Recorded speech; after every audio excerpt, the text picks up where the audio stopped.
science, I wouldn't have predicted kind of a single one of these rearrangements or intermediates ahead of time as the one that we would have just left to as the sort of obvious candidate for these studies.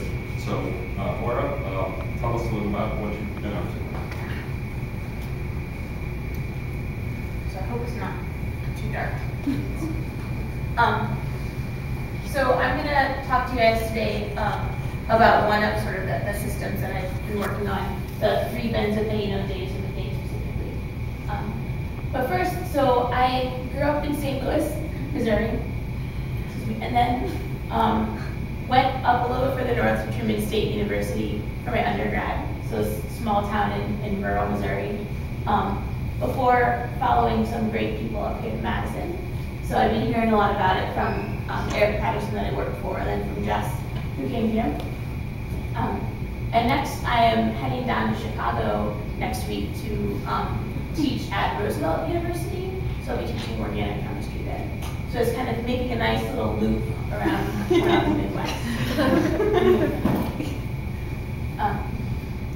So when we think about chemistry, we think about the normal periodic table. But the things that we focus on in our research group are these molecules that exist in these harsh conditions. So for example, one thing we sort of correlate to a lot is the interstellar medium.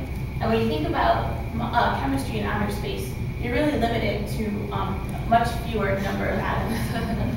And you have a great abundance of hydrogen and helium in just sort of small amounts of some of your first and second row elements. And other things about the chemistry in the interstellar medium is that it's a very sort of unique environment, right? The average temperature is around 3 Kelvin, so you're very cold, so you really restrict your molecular motion. You also have just not a lot of abundance of molecules. So the average density in the interstellar medium is about 10 to the 6th molecules. Whereas if you think about just like us here on the surface of Earth, we have about 10 to the 25th molecules per cubic meter. So it's a large difference there between just what sort of reactions you can do because you don't have a lot of molecules available. You also have cosmic rays that are bombarding through the interstellar medium. So you have these high energy radiation that can cause all sorts of different rearrangements in your molecules. So one thing that we study and have looked at are carbines.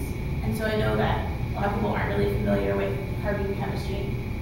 So carbines are carbon-centered reactive intermediates where your carbon has